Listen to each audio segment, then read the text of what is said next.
Hi, welcome to AP Biology. This video is going to be hopefully one of many that you watch for AP Biology. So I'm going to get the presentation going for us.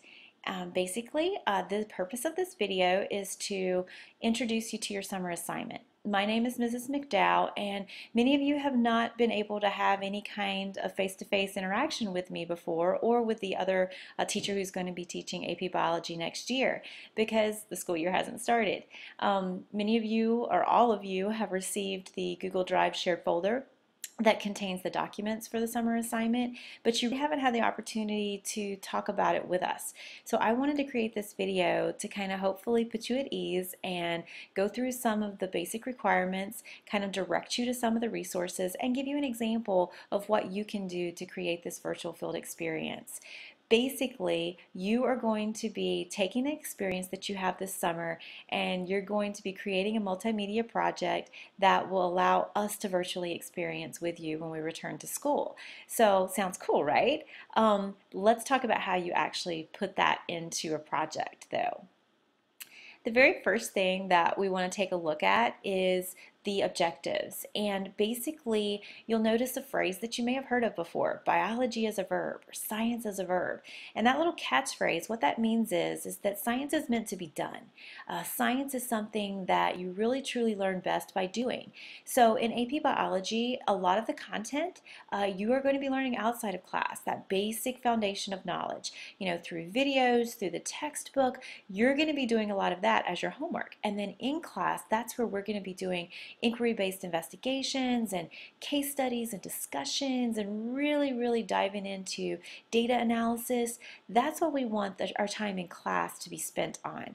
So this actual assignment helps you to kind of get in that mindset of inquiry and investigating and questioning. That's our purpose. AP Biology has several science practices that we are asked to pretty much implement as often as we can. And you're going to see 3 of those right now. There could be more that you incorporate into your virtual field experience. Several of them are listed on your framework sheet, but these are just 3 that really stand out for what we're asking you to do. Science practice number 1 talks about representations and models in science. And basically that's the real true goal of this activity, is that you're going to take an actual experience that you have and you're going to model it virtually in a presentation. So already you're starting to implement the modeling process. Through the photographs and the videos that you take, you're going to model the experience that you had for us at the beginning of the school year with your project. Science practice number 3 asks to kind of engage you in scientific questioning. So as you visit these locations, think about it from a biology perspective. You know, look at the organisms that you see, look at the environment that you're in, and start thinking about the types of questions that you could ask. Think about the types of questions that your audience might ask. That's what we mean by scientific questioning. And then science practice number 4 is really important and probably a lot more difficult than the other 2. This is the data collection piece, and basically what this means is that through your photographs and through the videos that you take of your location, of your site, you're going to have your audience be able to collect some data from the pictures that you're showing. So we'll talk a little bit more about that in just a few moments. The other requirement is that you have to use at least 5 different learning objectives from the curriculum framework sheet that we've provided you on ecology. So basically that means that you need to select 5 different concepts, 5 different learning objectives that you feel your site represents, and then you incorporate those into your presentation as you kind of take your audience through that field experience. For example, this particular learning objective 2.22, this objective asks for you to refine scientific models and questions around biotic and abiotic factors that could influence populations, communities, and ecosystems. So that is a learning objective that could be applicable to the site that you choose. And if you select it, then you incorporate it into your overall presentation. Now here are the requirements. Number 1, you have to create some type of multimedia virtual presentation. All of the directions and all of the samples that we've provided for you use PowerPoint. We are not limiting you to that. You can use other Web 2.0 tools, other programs that you're familiar with, just as long as you're able to create a multimedia project and presentation to present the photographs that you take, the videos that you take, because those are truly how you make it a virtual experience. You capture the location or the experience through the photographs and the videos that you take, and then you arrange those and organize those in a way that will walk your audience through that location or that experience. So those are really important pieces, and as you take those photographs and videos, you really need to keep in mind, what your goal is and what you're trying to represent, and make sure you take enough so that you'll really have a lot to choose from. Then there's the interactive component. This is a little bit more difficult, but it's also a really important piece of the project. Through some of those pictures or videos that you take, you're going to have to be able to engage your audience in the scientific process. So they have to be able to make observations, perhaps develop a testable question from the observations that they make, hypotheses that they could test as well. And then from your photographs, comparing them, counting organisms in them, whatever it might be, they have to be able to collect a little data and then draw some conclusions from that data. So literally, they're engaged in the scientific process through your virtual experience. Then the last part is the collaborative piece. This is where wherever you visit or whatever experience you have, you need to connect with an expert and informally ask some questions. Maybe you had some questions that popped in your head as you were taking your photographs or as you were experiencing this site. So then you take those to an expert and you ask them. If you don't have any questions while you're there, make sure that you get a contact number so that maybe you can email or call them back so that you can ask them questions later as you really get an idea about what direction you want to go. They could really help you with that as well. Now, what about sample materials? Sample materials are important because this is where you actually have a lot of resources to help you.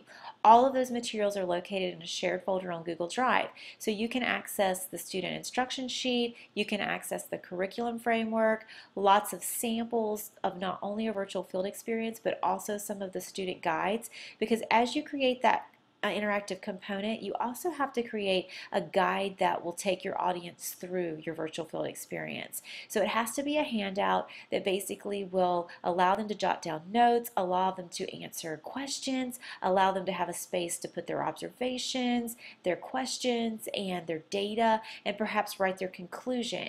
So you have to develop a handout like that. We have provided you with a few examples so that you can take a look at those to see kind of what way you may want to go with the one that you design.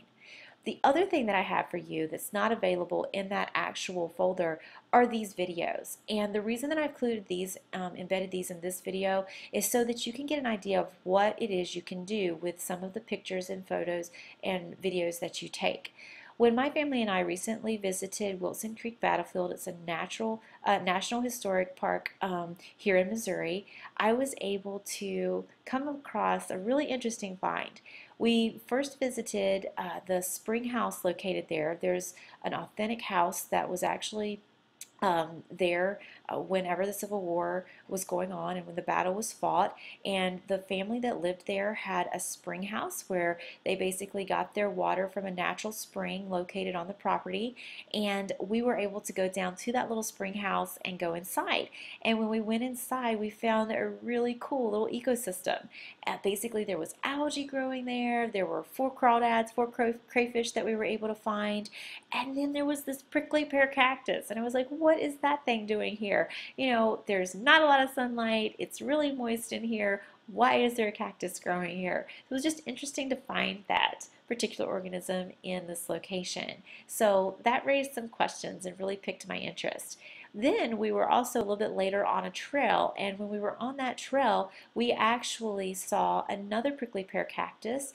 This time it was in a wooded area, but again, one organism, one organism. We're not seeing a whole population of this particular species. So that raised some questions as well. We were on a trail, so there was sunlight that was flooding in because of that opened up area from the trail, but everything else was wooded here. There was some sunlight streaming in because it was growing right along the trail line. That may have been why it was able to grow here, but you did not see a lot of other ones. Then we went on another trail a little bit later on, and we came across this Missouri glade, and lo and behold, there were a whole bunch more of those prickly pear cacti, but not just one like we saw in the spring house and on this trail. There were several growing in this glade. So obviously that raised some questions about, the factors that affect the growth and the population size of this particular species. We started looking at the amount of sunlight in this glade compared to the other two regions which did not have a lot of sunlight. This just seemed to be a better fit for that particular organism. So you can see from these 3 videos that I'm about to show you that there's a lot of potential for questions, for data collection about the number of species in certain areas versus the number of a particular species in a third location, the dispersion of those organisms once you find where they do grow, how they're dispersed in that area. There's lots of questions that you can ask when you start to collect your photographs and your videos. So take a look at these videos to get an idea of my first impression whenever I saw these 3 areas. So we found one of those organisms crawling around. So you can see the crayfish right there. Here is a second one by that cacti type plant that's growing. It looks like a succulent growing in here. And there was a third larger one that seems to right there, ducked away. Where's he at? Okay, another interesting find. We saw one of these succulent plants in the underground stream shed, but here's another one, only other one that we've seen on the path so far. So on one of the paths that we're taking, one of the trails that we're taking here at Wilson's Creek, I noticed that there are quite a few more of the cacti growing in this area. So in Missouri there are several different types of ecosystems, so it may be that we just happened upon one of those more glade-like ecosystems in Missouri. So there's definitely a lot more of the cacti located along this trail than there was previously. Now, what was even just more interesting about that experience was the fact that I had all these questions and I had a pretty good idea of what was going on here, but it was really neat to go back to the visitor center and actually talk to a ranger about the observations that I had made and the conclusion that I had reached. And he was able to confirm that prickly pear cacti are native to that region, that they do prefer those glade areas because of the different conditions that are there, and that's why we were able to see a population of those growing in that region compared to the just one here or there at the other sites. He was also able to tell me that the small plant that was growing with those cacti in that glade were actually endangered. So he was excited to share the information with me. I was excited to listen to it and to ask more questions. It was just really good to have that expertise that he could offer me. And he even was pulling out research that had been done and sharing some information with me about different research studies that had been conducted on the sites. It was just really cool to talk to him about the observations that I had made and about the pictures and the videos that I had taken. Once you find that special connection with your location, with your site, with the photographs and the videos that you've taken, and you've created your virtual field experience, you will upload it to Google Drive in the share folder, and then when we get back to school in August, you guys are going to partner up and you're going to get to go through using their handout of another person's virtual field experience. They're going to go through yours, filling out your handout. You guys are going to discuss it, provide each other feedback about what you learned and about the experience overall, the improvements that you could make, and then we're going to come back together as a class and we're going to talk about those, because this assignment can truly set the foundation for how we begin our investigations in class. So it's going to create hopefully a lot of really good discussion that will guide us as we continue on with these science practices and as we begin our first unit on ecology. So have fun this summer. Enjoy this assignment. It's a chance for us to get to know you better. It's a chance for you to bring your world and your real world experiences